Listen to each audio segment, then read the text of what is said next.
story of Lapu-Lapu continues during the 15th century. According to Pigafetta's history account books, the greatest and the famous class fight encounter between the chieftain of Mactan Island, Datu Lapu-Lapu, and Ferdinand Magellan, named Battle in Mactan, or dubbed it as Kadaugan sa Mactan, happened.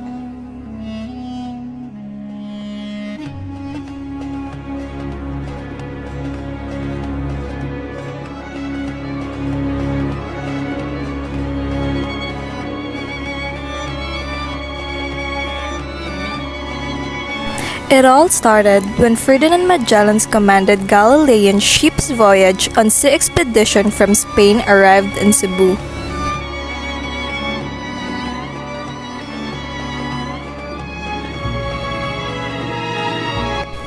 Magellan befriended Rahumabon, the tribe leader, and mingled and made friends with the native locals in the tribe. Magellan was able to convince the tribe community in Cebu for them to be baptized to Christianity, in accord to the wishes of Magellan in spreading Christianity in Cebu, as well as to other neighboring islands.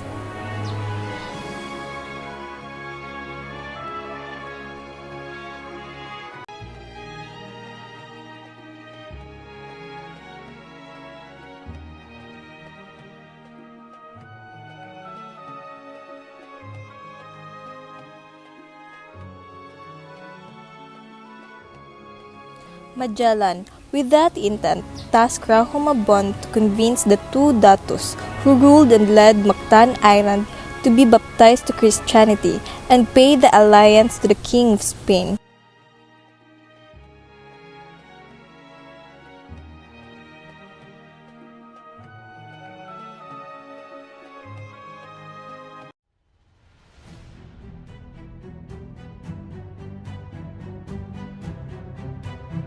But only Datu Zula obeyed the request of Rahumabon. Chieftain Datu Lapu-Lapu prevails and made strong stance, refusing to obey Rahumabon's request. This prompted Rahumabon to ask Magellan's help fight against Datu Lapu-Lapu for a strong defiance to Humabon and Magellan's order.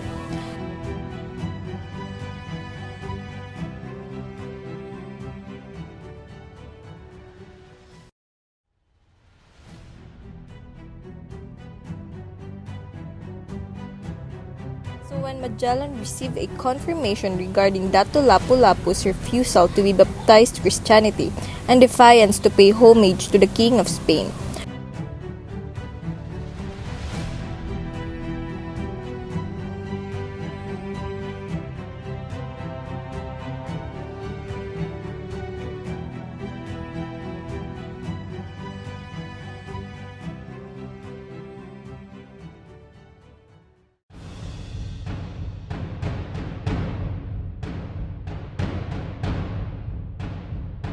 this triggered an anger and hatred between Ferdinand Magellan's soldiers and the chieftain Datu Lapu-Lapu's native fighting warriors whose ego were touched.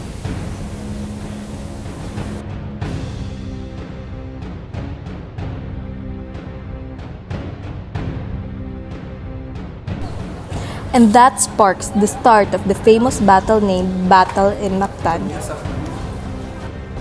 At early dawn on April 27, 1521, Ferdinand Magellan with galleon ships sailed towards Mactan Island together with 60 soldiers armed with guns and clad in body metal shield armors.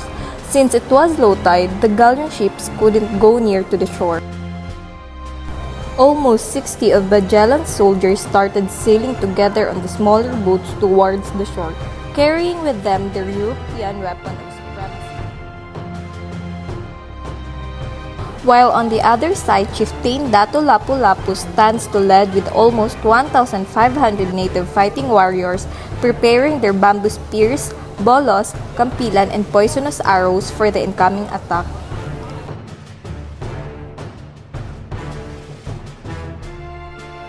The battle first started with cannon fires coming from the galleon ships that caused panic and fear among the villagers.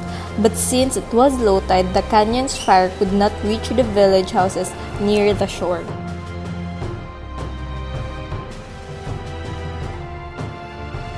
Some Magellan soldiers started shooting at the native fighting warriors, and some also started burning the village houses. The villagers started yelling from anger and shouting with utmost hatred in their hearts, a signal implying preparation for the attack as a retaliation to their coming aggressor.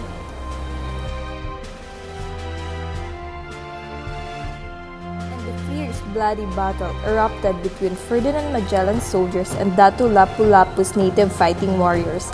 At this time, Datu Lapu-Lapu didn't show signs of bravery to his people even though he knew how strong their opponent was.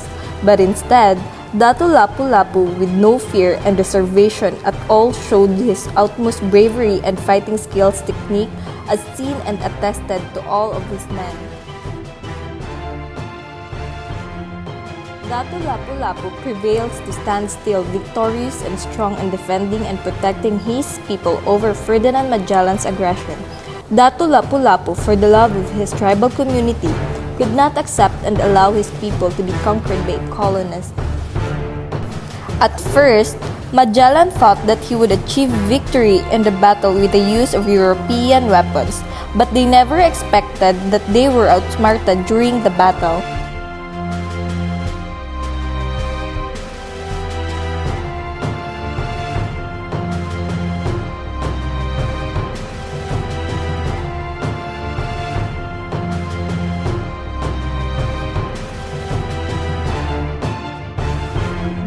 Fighting warriors of Datu Lapu-Lapu launched their poisonous arrows at the feet, not covered with armor. In the midst of the battle, many native fighting warriors and Magellan soldiers were found, and some of Magellan's soldiers gradually retreated back in the galleon ship.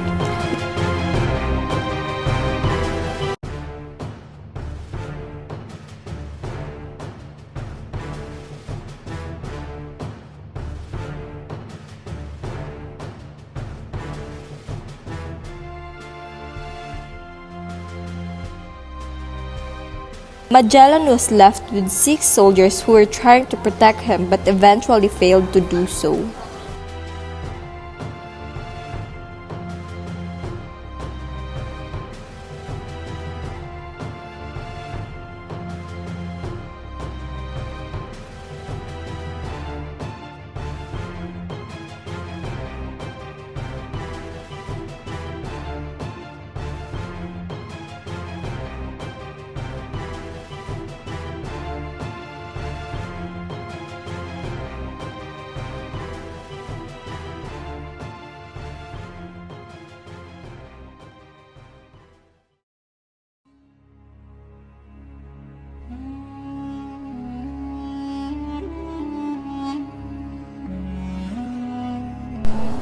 Datu Lapu-Lapu's victory on the battle in Mactan marks a history, making Datu Lapu-Lapu as the first Philippine hero.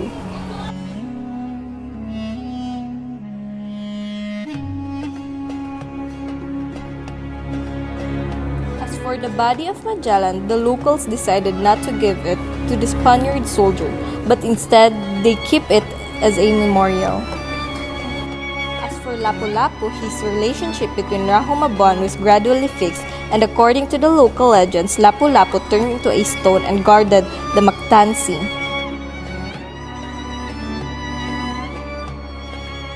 A monument was built exactly where the place where Ferdinand Magellan had fallen. In fact, there were also oral stories spreading that every fisherman in the city has to throw coins at the stone-shaped human statue as way of asking permission for them to fish on the island.